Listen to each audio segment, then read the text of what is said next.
नमस्कार, मी वैशाली पंडित आपली सिंधुनगरी न्यूज चॅनेलमधून आपल्याशी बोलते। नवरात्र खास महोत्सव मुलाखत मालिका आपण बघतो आहोत। नारी रूपेण संस्थिता मंडळी, दुर्गेच्या 9 रूपांमध्ये वेगवेगळ्या गुणांचा समावेश आहे आणि आधुनिक काळाप्रमाणे ते गुणही बदलत जात आहेत। म्हणूनच आपण पहिल्यांदा स्वच्छता रूपेण संस्थिता अशा लक्ष्मीचा परिचय करून घेतला होता आणि आता आपण विद्या रूपेण संस्थिता यासाठी शिक्षणाची कास धरणाऱ्या एका महत्त्वाच्या क्षेत्रामध्ये प्रवेश करतो आहोत। आणि त्यासाठी अगदी सुरुवातीपासून शिक्षणाचा श्री गणेशा जिथून सुरू होतो त्या बालवाडीपासून आपल्याला सुरुवात करायची आहे। अशी बालवाडीची एक मुलांमध्ये मिसळणारी, बालकांमध्ये प्रिय असणारी अशी बालवाडी ताई, शिक्षिका म्हणण्यापेक्षा सुद्धा या मुलांची ती ताई हे फार गोड वाटतं। आणि अशी संस्कृती बांदकर आज आपल्याकडे आलेली आहे। संस्कृती, नमस्कार। तुझं स्वागत। नमस्कार मॅडम, मी संस्कृती सचिन बांदकर, शिशुविहार बालवाडीची शिक्षिका, म्हणजे तुमच्यासारखी ताईच। नमस्कार। खूप आनंद झाला तू इथे आलेली आहेस। आणि तुझं माहेरचं नाव आणि तुझं शिक्षण वगैरे सांगशील? हो, नक्कीच। मी इथलीच आहे मूळची, म्हणजे कमल कुमठेकर। माझं जे शिक्षण आहे ते टोपेवाला हायस्कूलमध्येच झालेलं आहे पूर्ण। आणि लग्नानंतर मी BA पूर्ण केलं आहे, म्हणजे 12वीपर्यंतच अधिक शिक्षण केलं होतं। शाळा शिकत होती आणि बालवाडीचं काम पण करत होती आणि त्यानंतर मी BA पूर्ण केलेलं आहे। पण बालवाडी असंच का करावंसं वाटलं? कारण शाळांमध्ये किंवा माध्यमिक शाळेत किंवा कॉलेजमध्ये आपण शिकवायला जाऊ असं न वाटता एकदम बालवाडीमध्येच कशी काय? नाही, आधी असं काही ठरलं नव्हतं की बालवाडीमध्येच जायचं। सहज कॉलेज संपलेलं होतं आणि मधल्या फावल्या वेळामध्ये काय करायचं, तर तिथे जागा होती शिशुविहार बालवाडीमध्ये आणि अगदी 2 महिन्यासाठीच म्हणून मी तिथे होती आलेली। 2 महिने फक्त एक शिक्षिका गैरहजर होती आणि तिच्या जागी 2 महिन्यासाठी म्हणून मी आलेली होती। आणि त्यानंतर मला दुसरीकडे काम आलेलंच होतं, तिथे मला जायचंच होतं। पण जेव्हा गेली असं वाटलं की 2च महिने आपण काहीतरी काम करूया, कारण मुलं रडताना बघून मलाही रडायला येत होतं, लहान होते मी सुद्धा। आणि बस झालं 2 महिने आपण करायचं, पण 2 महिने जी गेली होती ती आज एवढी वर्ष तिथेच आहे। पुन्हा कधीही कुठेही जावंसं वाटलं नाही आणि कुठेही दुसरं काम करावंसं वाटलं नाही, एवढा आनंद तिथे भेटला मला। अरे वा! पण बालवाडी ताई होण्यासाठी काही विशेष क्वालिफिकेशन किंवा परीक्षा असं काही नाही, कारण करायचंच नव्हतं ना, बालवाडी हे करायचंच नव्हतं। अगदीच आता 1 वर्ष झालं, 2 वर्ष झालं, असंच म्हणजे करूया आणि नंतर निघूया असं झालं। त्यामुळे वेगळं शिक्षण घेतलं नाहीच। पण मग मुलांमध्ये मिसळताना, मुलांना शिकवताना स्वतःही ट्रेन होत गेली, त्यांच्याकडनं शिकत गेली आणि ट्रेन होत गेली।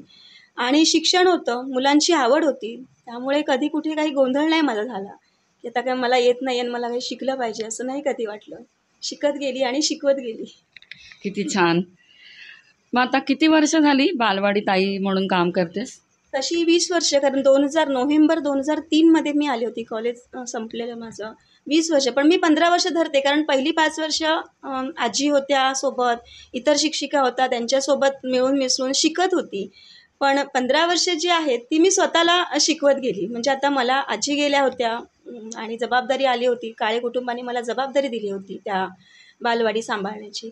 आणि मग आता आपल्याला सगळं घेऊन चालायचं आहे, डगमगून चालायचं नाही, कारण मुलांची जबाबदारी, लहान मुलांची काही सोपं नसतं। त्यामुळे तेव्हा स्वतःमध्ये एक वेगळाच आत्मविश्वास घेऊन जी पुढे आली, म्हणून मी ती 15 वर्ष धरते। ही 15 वर्ष मी खरं बालवाडी चालवते। आता बोलताना तू आजी असा उल्लेख केलास, तर त्यांच्याबद्दल थोडक्यात सांग। आणि ती आजींची बालवाडी म्हणजे कोणाची बालवाडी आणि काय ओळख होती त्याची? शिशुविहार बालवाडी जे आता नाव आहे, ही जी बालवाडी आहे आता जी चालू आहे, काही काळे आजींची शिशुविहार बालवाडी असं त्या बालवाडीचं आता नाव आहे। पूर्वी ती शिशुरंजन म्हणून होती, मला तेव्हा माहीत नव्हतं कारण मी तेव्हा नव्हती। पण जयश्रीताई काळे, म्हणजे ज्या हेमलता काळे आजींची मुलगी, तिने ती 7 मुलांना घेऊन सुरू केली होती गस्त्यांच्या घरामध्ये 1975ला। आणि तिच्या लग्नानंतर काय काळे आजी, म्हणजे हेमलता दत्तात्रय काळे, यांनी शिशुविहार या नावाने ती सुरू केली। मग त्यापासून ती, म्हणजे 1978 पासून ती चालूच आहे। म्हणजे 1975 जयश्रीताई काळे आणि त्यानंतर 1978 पासून हेमलता काळे। आणि तिथूनच चालू आहे. म्हणजे तेव्हा किती मुलं होती काय एवढं मला नाही, पण मी जिथून बघते मला आजींचा साधारण 3 वर्ष सहवास लाभला. 3 वर्ष त्यांनी मला शिकवलं, त्या कशा वागायच्या, कशा एवढंच मी शिकत गेली. त्यांचं बोलणं मुलांशी कसं आहे आणि त्यांनीच मला घडवलं असं म्हणायला काहीच हरकत नाही. कारण शांत राहणं हे त्यांच्याकडून मी शिकले. म्हणजे काळ्या आजींनीच ट्रेनिंग दिलं म्हणायला काही हरकत नाही. पण मला सांग, आता जी 15 वर्ष झाली, मोठा काळ आहे तसा, तर सुरुवातीला असलेलं बालवाडीचं स्वरूप आणि आत्ता म्हणजे आजच्या क्षणाला असलेलं बालवाडीचं स्वरूप याच्यात काही फरक झाला आहे असं वाटतं का तुला? हो, बऱ्यापैकी. कारण सुरुवातीला आम्ही नेवाळकर बिल्डिंगमध्ये बालवाडी चालवायचो. स्वरूप छोटं होतं आणि तेव्हा काही एवढी साधनं पण नव्हती, खेळणी नव्हती आणि मुलं थोडीफार असायची, चालायचं. पण आत्ता हळूहळू जी आम्हाला जागा मिळाली, टोपेवाल हायस्कूल नाव मोठं आहे आणि जागा आणि त्यांचं सहकार्य सतत असतं. त्यामुळे कुठेतरी काहीतरी जे आपल्यामध्ये असतं की आम्हाला नवीन काहीतरी करायचं आहे, नवीन जागा पाहिजे. जसं मुलांना अगदी बाहेर वातावरणात फिरायला न्यायचं तर जागा पाहिजे ना आपल्याला. आपण गेटच्या बाहेर नाही जाऊ शकत. तर तो एक मोकळेपणा जो मिळाला तो आत्ता आहे. त्यामुळे स्वरूप बदलत गेलं बालवाडीचं. म्हणजे आता खूप काही करता येतं आहे, मुलांसाठी करता येते, नवीन नवीन उपक्रम राबवता येत आहेत. जे नेवाळकर बिल्डिंगमध्ये थोडं कमी पडायचे का जागेअभावी, लहान रूम होत्या. पण आता खूप छान वाटतंय आणि खूप काही करायचा विचार आहे पुढे सुद्धा. पण उदाहरणादाखल काही उपक्रम केलेले सांगता येतील का? हो, नक्कीच. नेहमीप्रमाणे म्हणजे जसे सण असतात, सण मुलांना आम्ही दाखवतो. म्हणजे सण असे नाही तर त्या सणाची रूपरेषा काय. जसं गणपती आता येत आहेत, तर गणपतीच्या आधीच मुलांना मातीचा गोळा आणून द्यायचा आणि ट्रेन करायचं. गणपती यायला उशीर आहे, पण तो पण तुम्ही मातीच्या गोळ्याने गणपती करा. मग त्याचा परिणाम एवढा झाला की गणपती आल्यावर मुलांनी मातीचा गणपती तयार केला. गोकुळाष्टमी असेल, खूप मोठ्या स्वरूपामध्ये मुलं पडतील घडतील, पण शाळेतल्या शाळेत, वर्गातल्या वर्गात तर करू शकतो ना आपण. मग गोकुळाष्टमी साजरी होते. प्रत्येक सण, नागपंचमी आली तर एक मातीचं नाग ती मुलं करून घेऊन येतात. आणि हे करत असताना सगळ्यात मोठा जो उपक्रम होतो तो आमचं स्नेहसंमेलन असतं. 120 मुलांची आता बालवाडी आहे. तर मग कटाक्ष स्नेहसंमेलनाचा मुख्य उद्देश काय आहे तर 120 मुलं त्या स्टेजवर आली पाहिजे. एकही मूल सुट्टा नाही. आणि त्यासाठी फक्त आणि फक्त बालवाडीचं स्नेहसंमेलन मामा वरेरकर नाट्यगृहामध्ये घेतो. 3 तासाचं असतं. आणि टोपेवाल हायस्कूल म्हणते की तुम्ही आमच्यासोबत सुद्धा करू शकता. त्याने आम्हाला सांगितलं की या. पण सर म्हटलं एवढी मुलं घेऊन कसं येणार, एखादा दुसरा डान्स होणार. तर आम्हाला स्नेहसंमेलन का घ्यायचं आहे तर त्या मुलांना स्टेज डेअरिंग झाली पाहिजे. मग ते मूल कुठचंही असू दे, ते नाचू दे नाही तर नको नाचू दे. तर तो सगळ्यात मोठा उपक्रम असतो. सहल घेऊन जातो बऱ्यापैकी सावंतवाडी कणकवलीपर्यंत आणि सुदैवाने अजूनपर्यंत सगळं व्यवस्थित आहे. मुलांना एक सकाळी 9 वाजता घेऊन जातो आणि 1-1:30 पर्यंत परत यायचा प्रयत्न असतो. बाहेर पालकांशिवाय मुलं कशी बाहेर जाऊ शकतात एकमेकांच्या सोबतीने, यासाठी हा उपक्रम आहे. आणि इतर उपक्रम तर चालूच असतात. रोज नवीन काहीतरी शिकत असतो, कुठे बघितलेलं असतं ते आचरण आणण्याचा प्रयत्न करत असतो. असं सतत नवीन नवीन. तुला मदतीला कोणी आहे का, तू एकटीच करते? नाही, आहेत ना. आमच्या वर्गाचे 2 गट पडलेत. 120 मुलं असल्यामुळे माझ्या वर्गामध्ये साधारण 70 मुलं बसतात आणि लहान गट आहे तो वेगळा केला. त्यांना अभ्यास नाही, काहीच नाही, खेळ. तर त्या वर्गामध्ये 2 शिक्षिका आहेत, प्रज्ञा राणे आणि शालन सावंत म्हणून. आणि माझ्या वर्गामध्ये माझी मदतनीस निशा बिडिये जी माझ्यासोबतच असते आणि शर्वरी घाडी, अशा आम्ही तिघी असतो. आणि त्याशिवाय आजी आजोबा म्हणजेच श्रीधर काळे आणि मालती काळे, सौ मालती काळे, ह्या नेहमी न चुकता बालवाडीमध्ये येतात. पुण्याला जातात तेव्हा नसतात, पण एरवी त्या न चुकता आमच्यासोबत असतात. आणि पालकांचा सहभाग आणि सहकार्य किती मिळतं? असायलाच पाहिजे, कारण पालकांचा सहभाग जर नसेल तर कोणतीही गोष्ट शक्य नसते ना, शिक्षणा क्षेत्रात तरी. कारण त्यांच्या विश्वासावर तर आमचं सगळं चाललेलं असतं. विश्वासाने ती मुलं देतात. तर माझ्या सुदैवाने मी जिथून बालवाडीमध्ये आत्ता आहे, खूप छान पालक मिळालेत. अगदी माझी म्हणजे जी मुलं आता खूप पुढे गेली आहेत त्यांचे पालकसुद्धा, बाई स्नेहसंमेलन आहे, आमची काय मदत लागणार आहे का. अँकरिंगसाठी सुद्धा मी अँकर बाहेरून बोलवत नाही, तर माझेच पालक, माझी पालक ते अँकरिंगसाठी. कोरिओग्राफर हे माझेच पालक असतात. त्यांना संधी दिली जाते, तुम्ही या, तुम्ही उभे राहा. आणि सतत पालकांचं सहकार्य. कधी कुठे पालकांनी दुखवलं असं झालं नाही आहे. फीमध्ये बालवाडी चालते आमची. फी आहे बालवाडीला, आम्हाला काही बाहेरून मानधन येत नाही आहे. किती फी आहे? 300 रुपये फी आहे. पण अदर काही घेत नाही पालकांकडनं विशेष. मासिक 300 रुपये फी. पण 300 रुपये फी असताना सुद्धा पालक म्हणत, बाई 300 रुपयामध्ये काय होते हो, फी वाढवा. किंवा काही लागलं तर सांगा. आम्ही आहोत एवढ्या हक्काने ते आम्हाला येऊन सांगतात. कोणत्याही कार्यक्रमाला बाई काही लागणार आहे का, तुम्हाला हवंय का? तर पालकांचं सहकार्य आजपर्यंत अगदी आहे. माझी पालक सुद्धा आणि आजी पालक सुद्धा. किती छान. आणि हे म्हणजे दुर्मिळ आहे हा असा सहभाग आणि असं म्हणणं फी अजून घ्या म्हणून. अगदी सांगतातच हे बाई, दुर्मिळ तुम्ही आहे. घ्याच. दुसरं असं की आता मोबाईलचं युग आहे. हं. आपल्या सगळ्यांच्याच हातामध्ये बरोबर. मोबाईल चिकटलेला आहे. मग अर्थात लहान मुलं ही आपली गुरु आहेत आता त्या बाबतीमध्ये. मग ह्या मोबाईलच्या युगामध्ये 15 वर्षापूर्वीची तुझी बालकं, शिशु आणि आत्ताचा शिशु यांची कल्पनाशक्ती कमी झाली आहे की वाढली आहे? काय फरक जाणवतो? हां, कल्पनाशक्ती वाढली आहे म्हणायला हरकत नाही आणि नाही म्हणायला पण हरकत नाही. तर त्याचं असं झालं, पूर्वी कसं व्हायचं की काहीच नव्हती साधनं. एखादी गोष्ट मुलांकडे टाकली म्हणजे एखादी खेळणी टाकली तर प्रत्येकाला असं व्हायचं की चला बाबा तुम्ही काहीतरी तुमचं तुमचं करा. मग प्रत्येकजण आपल्या कल्पनेप्रमाणे काहीतरी करायचं. आताही तसंच होतं, पण मुलं वयाच्या मानाने खूपच हुशार झाली आहेत. म्हणजे ज्या वयामध्ये ती तेवढी हुशार नको, तेवढी हुशार झाली. त्यांना सगळं कळतंय आता. मग एखादी गोष्ट दिली की हां बाई हे आम्हाला माहिती आहे, हे करायचं. तर कल्पनाशक्तीचं मी अशासाठी म्हणेल की सगळं बघून शिकतायत, खूप काही करतायत मुलं. पण ती त्यांची कल्पनाशक्ती असते असं नाही. कारण उदाहरण म्हणजे मला असं वाटतं, कारण मला तो उदाहरण आलं म्हणून. मी जेव्हा वर्गामध्ये एखादा उपक्रम घेते आणि त्यांना काही देते असं करायला, तेव्हा ती त्यांची कल्पनाशक्ती असते. ते स्वतःच्या मनाने वेगवेगळं काही ना काही करत असतात. म्हणजे जर मी 10 पानं दिली, तर त्या पानांचे आकार ते त्यांच्या पद्धतीने लावतात. ही त्यांची कल्पनाशक्ती. पण घरी एखादा उपक्रम करायला दिला, तर मग त्याच्यावर मोबाईलचा प्रभाव असतो. पण मोबाईलमध्ये जे आलेले असतं, ती कल्पनाशक्ती आपली नसते. ती कुणाची तरी आलेली असते आणि त्याला फॉलो केलं जातं. तर त्याच्यात आपलं काहीच नसतं. ते बघायचं आणि तसंच करायचं. याचं उदाहरण म्हणजे मी एक रांगोळी अशी स्पर्धा ठेवली होती छोटीशी, म्हणजे पाना फुलांची रांगोळी. आणि म्हटलं रांगोळी करा सगळ्यांनी, त्यांना पानं फुलं तुम्हीच घेऊन यायची आणि तुम्हीच करायचं असं ठरलं होतं. एक 2 मुलांनी काय केलं की ठराविकच आकार त्यांनी बनवले. मी म्हटलं अरे अजून तुला पाहिजेत का? तर नाही नाही बाई आम्हाला हे नको आहे, आम्ही याच पाना फुलांचे करणार. म्हटलं का असं का?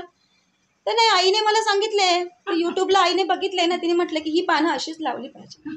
तिथे त्याचं त्याने लावली, पण थोड्या वेळाने तो तिथे थांबला. कारण त्याला कोणीतरी ते शिकवलेलं होतं. त्याची कल्पनाशक्ती चालतच नव्हती. मग त्याला कळेना की आता मग बाई मी आता म्हटलं आता मला कसं कळणार? हे तर तुझ्या आईने सांगितलं होतं. बाकीची मुलं मात्र बिनधास्त हे पान तिकडे लाव, ते पान तिकडे, कारण त्यांची कल्पनाशक्ती वाढायला लागली, चालायला लागली. त्यांनी कुणाचं अनुकरणच केलं नव्हतं ना, त्याने अनुकरण केलं. मग मी म्हटलं एक काम कर, आईची आपण डिझाईन नंतर बघू, तू तुझी कर बघू, मी तुला अजून फुलं. मी ते सगळं मिक्सअप केलं, त्याची फुलं सगळी बाजूला केली.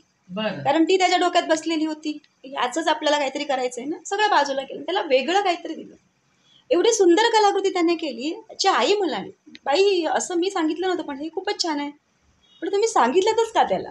मोबाईलवर बघितलं. म्हणजे मोबाईलचा परिणाम हा झाला आहे की सोपं पाहिजे आम्हाला. एखादी गोष्ट आमच्या पद्धतीने नको, तर बघून केली आहे ना, मग त्याचं मी करेन. त्याचे गुण मला मिळाले पाहिजेत. हे आत्ता झालं आहे की माझं सगळ्यात चांगलं झालं पाहिजे, मला सगळ्यात चांगले गुण मिळाले पाहिजेत. पण तो जो केलेला जो प्रकार आहे किंवा ती जी काही संकल्पना असेल ती माझी नाही आहे. मग समाधान कसं मिळेल मला? नवीन नाविन्य जर हवं असेल तर माझी कल्पना माझी असली पाहिजे. पूर्वी असायची कारण मोबाईल नव्हता, आता कमी झाली. नाही, हे खूपच छान सांगितलंस की बालवाडीत आईनं स्वतःच्या कल्पना मांडायला लावणं आणि पालकांनी मार्कांच्या मागे धावणं, नंबरांच्या मागे धावणं, यासाठी मुलाला तयार करणं, यात खूप फरक आहे.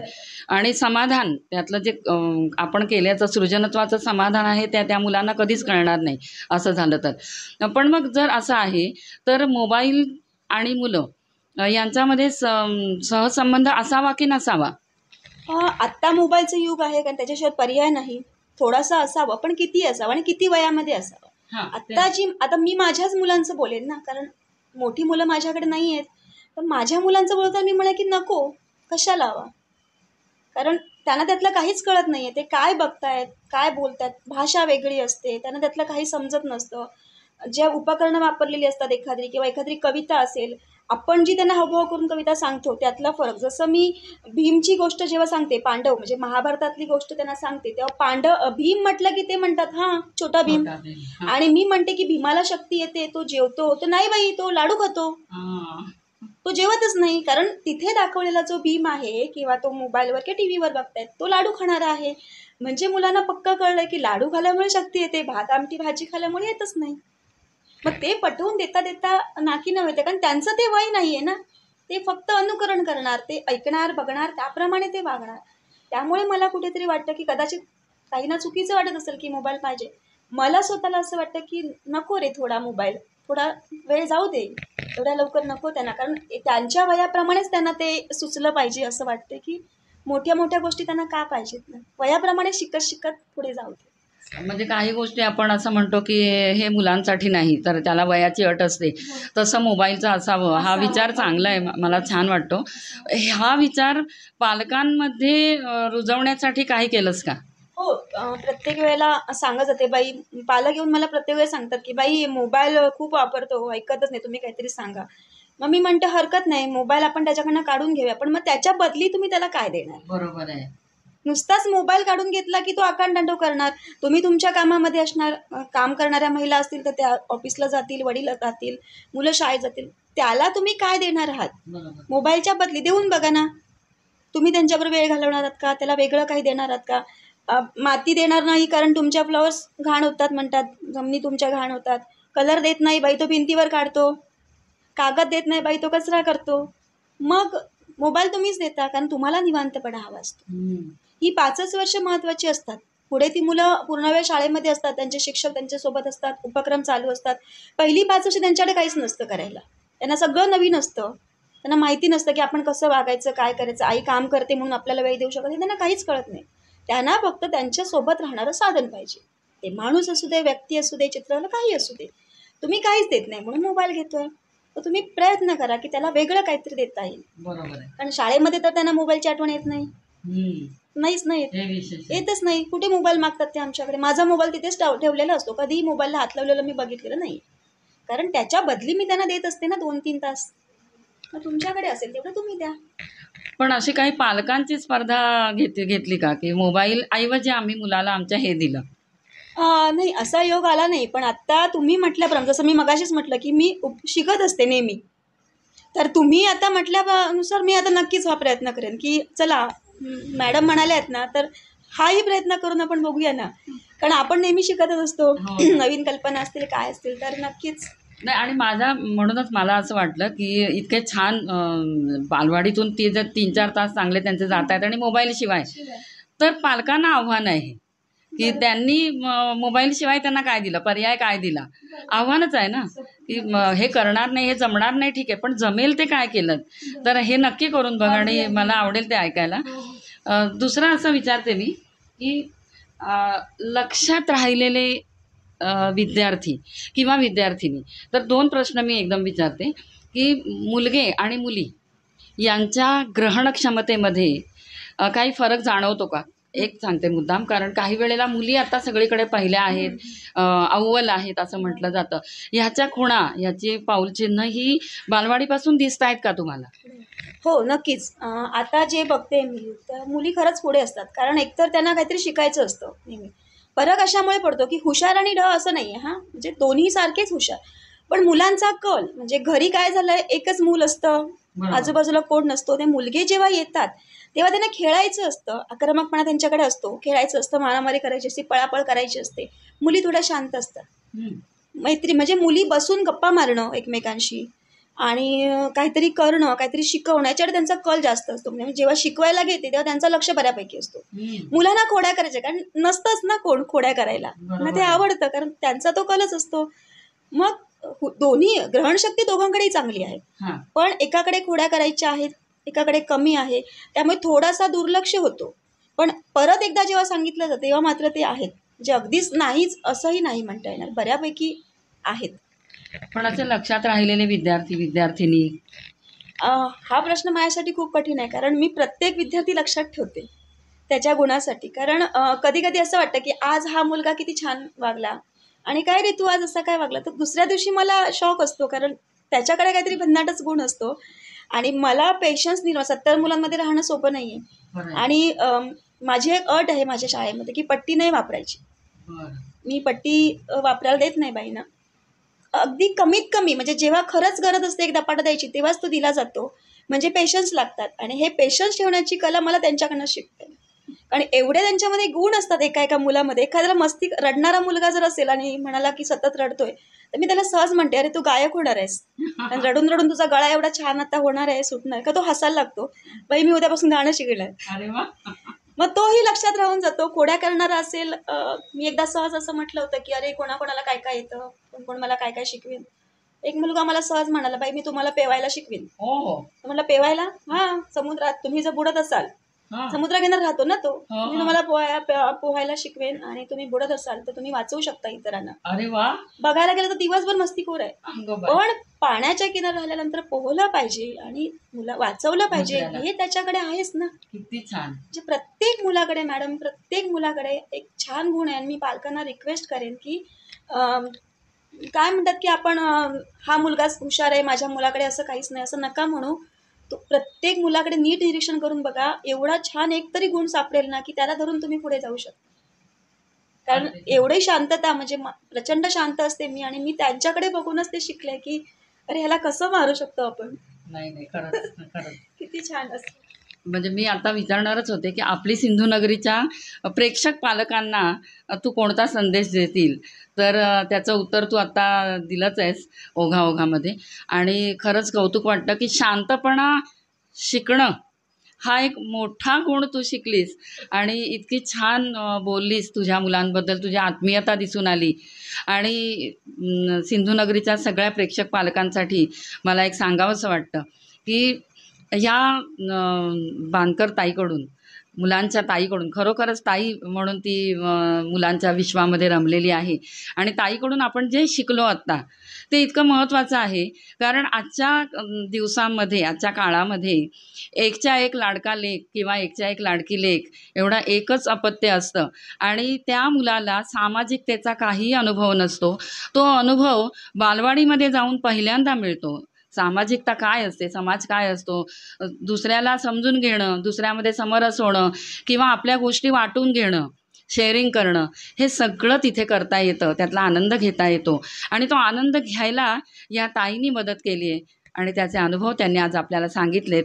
याबद्दल मी खरोखरच या ताईंचे मनापासून आभार मानते आणि त्यांना पुढच्या वाटचालीसाठी शुभेच्छा देते. त्यांच्यामधलंही मूल असंच जागं राहू दे अशाही शुभेच्छा त्यांना देते आणि त्यांचे खरंच मनापासून धन्यवाद देते त्यांना. धन्यवाद मॅडम. तुम्हाला सुद्धा जाता जाता एकच म्हणेन पालकांसाठी म्हणून, तर संवाद ठेवा मुलांमध्ये, कारण तो खूप महत्त्वाचा आहे. बोलत राहा आणि बोलतच राहा मुलांबरोबर, कारण त्याशिवाय पर्याय नाही आहे आता मुलांना. धन्यवाद मॅडम. धन्यवाद. आपण असेच भेटत राहूया. लक्ष्मी रूपेण संस्थिता नारायणी नमोस्तुते या नवरात्र खास मुलाखत मालिकेमध्ये. नमस्कार.